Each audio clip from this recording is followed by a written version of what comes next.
আশির দশকের অত্যন্ত জনপ্রিয় নায়িকা জিনাত।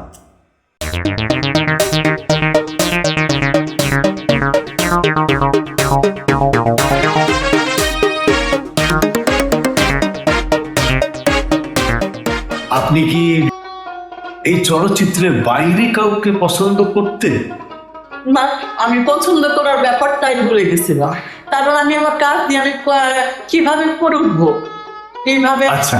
হিট একটা নায়িকা হতে পারবো, কিভাবে আমি উপরে উঠবো, ভালো ক্যারেক্টার পাবো, চরিত্রটা কোন চরিত্রটা আমি পেলে আমি দর্শকদের কাছে আরো সুনাম অর্জন করবো।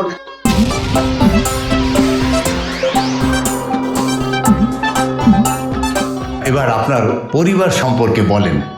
আপনি হাজী মোখলেসুর রহমানের স্ত্রী হিসেবে এই পরিবারে এসে, এই পরিবারে তারা 2 ভাই 3 বোন, তো আপনি যদিও এসে কোনো বোনকে অবিবাহিত পাননি, সব মিলিয়ে একটা বিশাল পরিবারে আপনি এসছেন। আসার পরে আপনি কি সুখী মনে করেন? হ্যাঁ, আমি অনেক সুখী। আমার মনে হয়েছে যে আমি আমার ফ্যামিলি পেয়েছি, আমার নিজের একটা পরিবারই আমি পেয়েছি।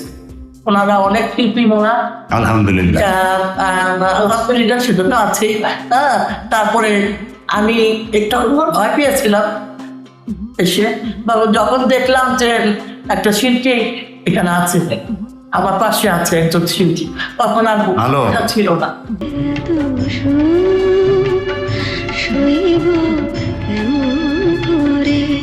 হ্যাঁ ভাই, কফি চলে আসছে। ও আচ্ছা, আমার মেয়ের হাতের কফি। আচ্ছা। দেখেন কেমন, আমি তো খাই, আপনিও খান? আমি তো সবসময় খাই, তাই না?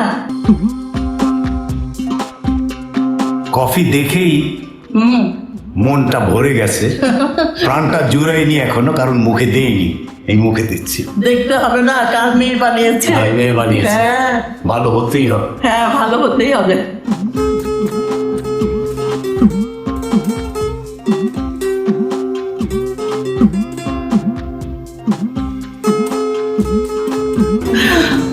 না, আপনি করে এতক্ষণ বলেছি, এখন আর আপনি বলবো নাকি? তুমি নাকি? কারণ তুমি করেই যখন বলি, শ্রোতাদের প্রয়োজনে, বন্ধুরা আপনাদের প্রয়োজনে আপনি করে বলেছি। কিন্তু আসলে যেহেতু সে আমার কুটুমের ওয়াইফ, সেহেতু তাকে তুমি করেই বলি।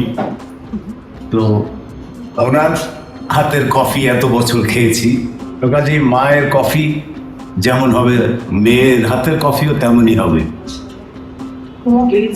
ঠিক আছে। আচ্ছা, এখন এই ফাঁকে, এই কফির ফাঁকে আর একটা কথা প্রশ্ন করি। সে হলো, যেমন শুটিং আয়োজন হয়েছে, লাইট সেটিং ইত্যাদি ইত্যাদি, কত লোকজন, এর মধ্যে আপনার সংবাদ বলতে ভয় লাগেনি, লজ্জা করেনি, বা একটু?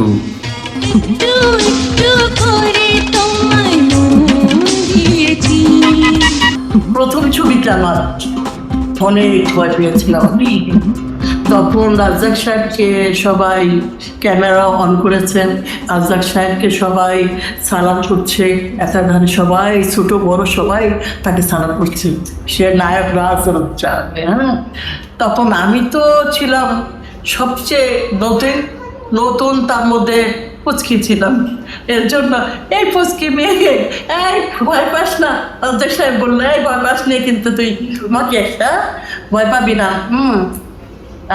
আমি সব শিখিয়ে দিব, কিভাবে কি করতে হয়, অ্যাক্টিং করতে হয়, কিভাবে সেটা শিখিয়ে দিব, আমি পাশে আছি। আচ্ছা, তোমার আসল নামটা কি? যে ডাক নামে একটা পারিবারিক ভাবে একটা নাম আছে, সেই প্রসঙ্গে কিছু বলবা? আমার ডাক নাম আলো, আর এমনি মানে সবকিছুর মধ্যে যেমন যত কাজ আছে সেগুলো যেমন ব্যাংকিং, আরো অনেক রকম ব্যাপারে ওইটা ফাতেমা রহমান, এখন দেই রহমান, আগে ফাতেমা বেগম ছিল।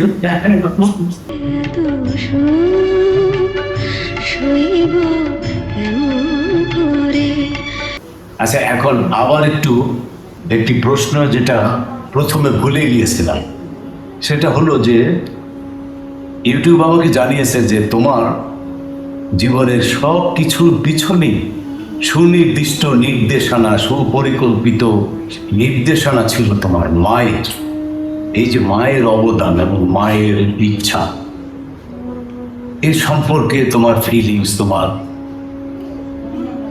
বক্তব্য ইউটিউব জানতে চায়, দর্শক শ্রোতারাও জানতে চায়।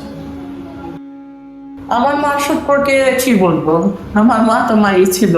আমার মা আমাকে নায়িকা বানানোর জন্য অনেক পরিশ্রম করেছে। একটা নায়িকার যা যা গুণাবলী দরকার সে আমার জন্য তাই করেছে। তার অনেক শখ ছিল, সে নায়কের সাথে আমাকে দেখতে চাই, বা তার পাশে আমি নায়িকা হিসেবে অভিনয় করছি সেটা সে দেখতে চেয়েছিল। তার কারণ তাদের সাথে স্বপ্নের নায়ক ছিল আমার মা। কে সে মানে অনেক ভালোবাসতে পারছে রাজ্জাক সাহেবকে। সে আমার মা সেই অনেক আশা ছিল যে তার সাথে কাজ করবে, অনেক কাজ করবে।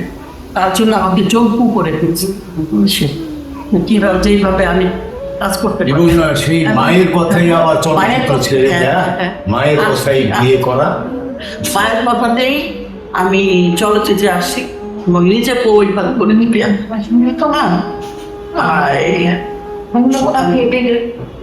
চলচ্চিত্র আসার পিছনে আমার মার অবদানই বেশি।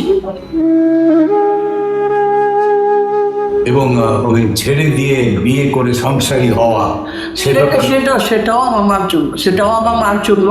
আর আরেকটা কথা বলি, মা তো আছে, মা অসুস্থ ছিলেন, সে দেখতে চেত যে তার মেয়ে বিয়ে দিতে চেত আমাকে, যাতে বিয়ে করে ফেলে, তোর একটা বিয়ে করা উচিত, তোর এখন বিয়ে করা উচিত, অনেক তো ছবি করেছিস, এখন বিয়ে করে ফেলে।